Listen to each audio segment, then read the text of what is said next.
ግብጽ በይፋ መጣች። መጋረጃው ተቀደደ።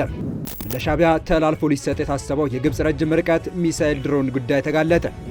የወልቃይት አስተዳደር እንዲፈርስ ተወስኗል። ጌታቸው ረዳ ምዕራብ ትግራይን በጉልበት ማስመለስ አይቻልም ሲሉ አክለዋል።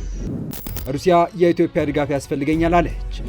በኢትዮጵያ የሩሲያ አምባሳደር ኢትዮጵያውያን በአስቸጋሪ ጊዜያችን ወቅት ከጎናችን ቆሙ ሲሉ ጥሪ አድርገዋል።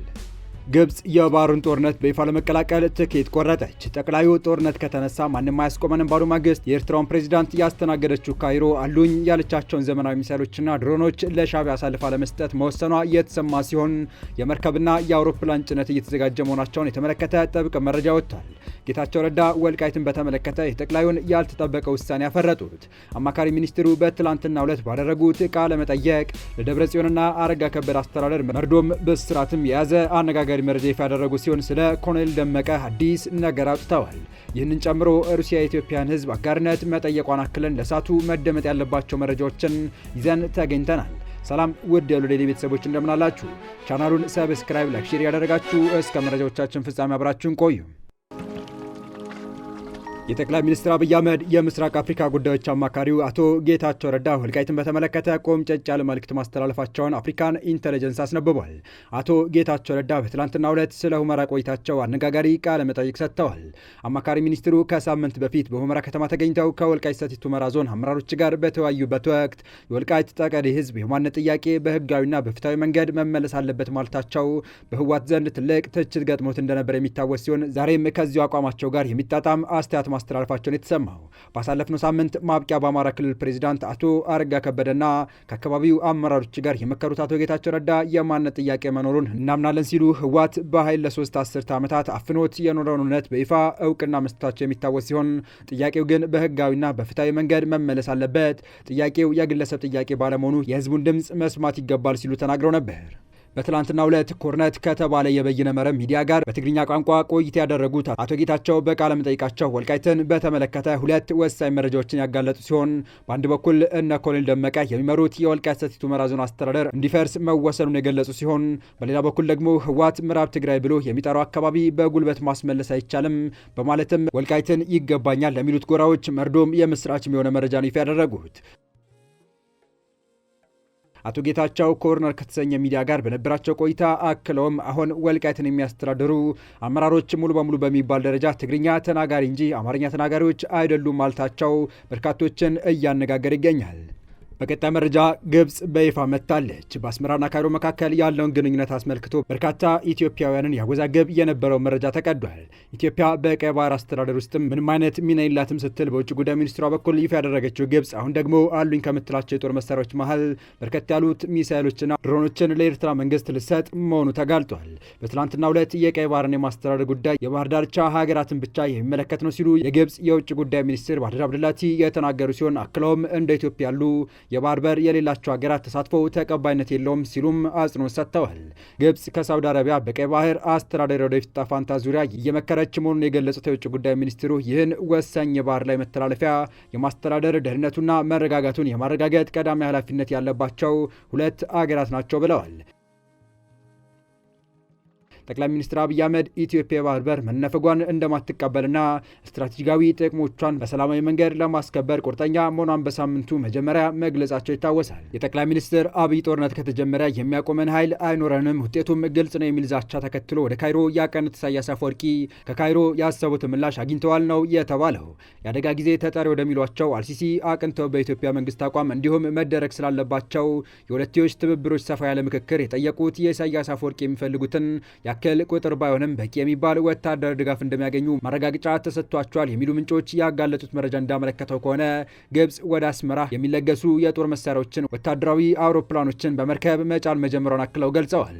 በተደጋጋሚ የወደብ ባለቤት መሆናችን አይቀርም ሲሉ የሚገልጹት ጠቅላዩ ከሰሞኑም ይህንን አቋማቸው ያጠናከሩበት ንግግር በፓርላማው ፊት ቀርበው ለዓለም እንቅጩ መናገራቸው የሚታወቅ ሲሆን 1,000,000% እርግጠኛ ነኝ እንደዚህ ዙሪያችንን ታፍነን አንቀጥልም ባሉበት ንግግራቸው የሰላም መንገዶች ከተዘጉ የኃይል አማራጭንም ቢሆን በመጠቀም የቀይ ባህር ፖለቲካ ላይ ወሳኝ ተሳታፊ መሆን ግዴታ መሆኑን እና ለዚህም አስፈላጊ የሆነ ሁሉ ወታደራዊና ፖለቲካዊ ዝግጅት መደረጉን ገልጸው ነበር። በተመሳሳይ ፊልድ ማርሻል ብርሃኑ ጁላና የባህር ኃይል ዋና አዛዥ ቫይስ አድሚራል ክንዱ ገዙ ሰራዊታቸው በታሪካዊ ቀይ ባህር ዳርቻ ዳግም መስፈሩ እንደማይቀር ሲናገሩ የተደመጡ ሲሆን ላይቀሬው ፍልሚያ ዝግጁ ሆነው እንዲቆሙ ሰራዊታቸው ማስጠንቀቃቸው ጉዳዩን ይበልጥ ልብ አንጠልጣይ አድርጎት ቀጥሏል።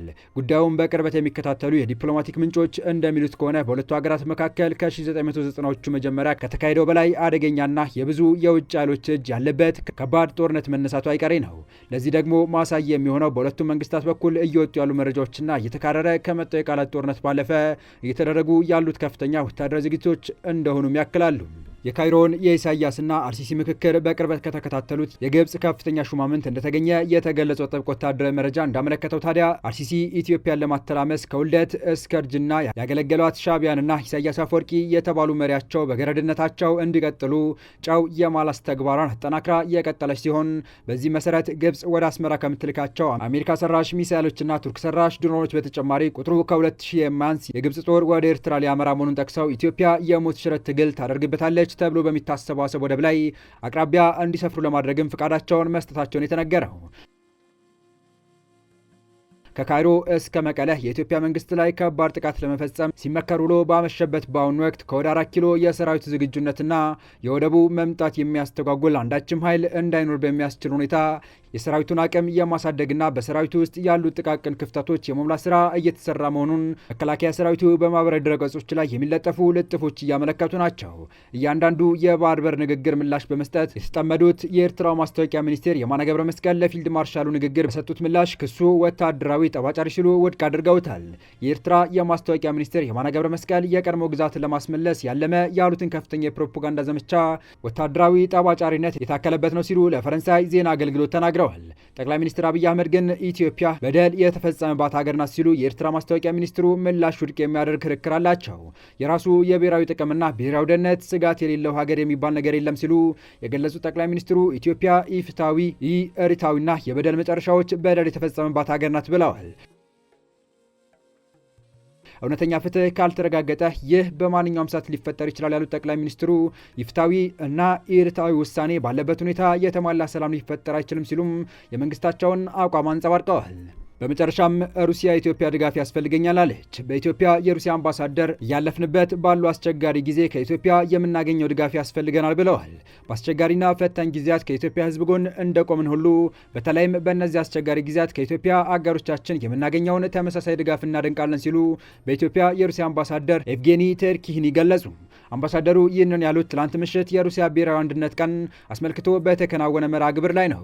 ዕለቱን አስመልክቶ አምባሳደሩ ባስተላለፉት መልእክት ሩሲያ በአስቸጋሪ ጊዜያት ከኢትዮጵያ ጎን ስትቆም እንደነበረ በማስታወስ ከኢትዮጵያ ለሚገኙ አጋርነትም አድናቆት እንዳላቸው ገልጸዋል። ከ300ና ከ400 ዓመታት በፊት ሩሲያ አሁን የገጠማትን አይነት ሁኔታ ገጥማት እንደነበረ የጠቆሙ ሲሆን ልክ በዚያን ጊዜ ጸንተን እንደቆምን ሁሉ አሁን ጸንተን እንደምንቆም ማምናለሁ ብለዋል። ነገር ግን ይህን ለማድረግ ብሔራዊ አንድነት ያስፈልገናል ሲሉ አምባሳደር ኤቭጌኒ ቴርኪህኒ ተናግረዋል። ከዚህ በተጨማሪም በሁሉም አስቸጋሪ ጊዜያት የአጋሮቻችን ድጋፍ በእጅጉ እንፈልጋለን ሲሉም ጠቁመዋል። በህዝቦችና በሀገራት መካከል ያለው ትስስር በተለያዩ መንገዶች የተገነባ ሲሆን ከነዚህም ውስጥ አንዱ የባህል ትስስር ነው ብለዋል። ከዚህ ጋር በተያያዘ በአዲስ አበባ የሚገኘው የሩሲያ የሳይንስና የባህል ማዕከል ከፍተኛ አስተዋጽኦ እንደሚያበረክት ነው የተናገሩት። ለዚህ ዓላማ ይረዳ ዘንድም በማዕከሉ የኢትዮጵያ የፈጠራ ባለሙያዎች የሚወክሉ ሰዓሊያን፣ ቀራጺያን ስራዎቻቸውን የሚያሳዩበት አውደ ርዕይ በይፋ መከፈቱን ገልጸዋል። የተወደዳችሁ የቻናላችን ቤተሰቦች ለአሁኑ ለእናንተ ይመጥናሉ ብታደምጧቸው ታተርፉባቸዋላችሁ ብለን የመረጥንላችሁ ዕለታዊ መረጃዎቻችን እስካሁን ያደምጣችኋቸው ነበሩ። በተመሳሳይ ሀገራዊና ቀጠናዊ ጉዳዮች እንዲሁም ዓለም አቀፋዊ ጂኦፖለቲካ፣ ወታደራዊና አነጋጋሪ ክስተቶችን ለበለት ተከታትለን በትኩስ ይዘን እንደምንቀርብ እያሳወቅን የቻናሉ ቤተሰብ ካልናችሁ ሰብስክራይብ፣ ቪዲዮን ላይክና ሼር በማድረግ ተደራሽነታችን ታሰፉ ዘንድ አክብሮታዊ ግብዣችን ነው። አበቃን። ሰናይ ጊዜን ተመኘን።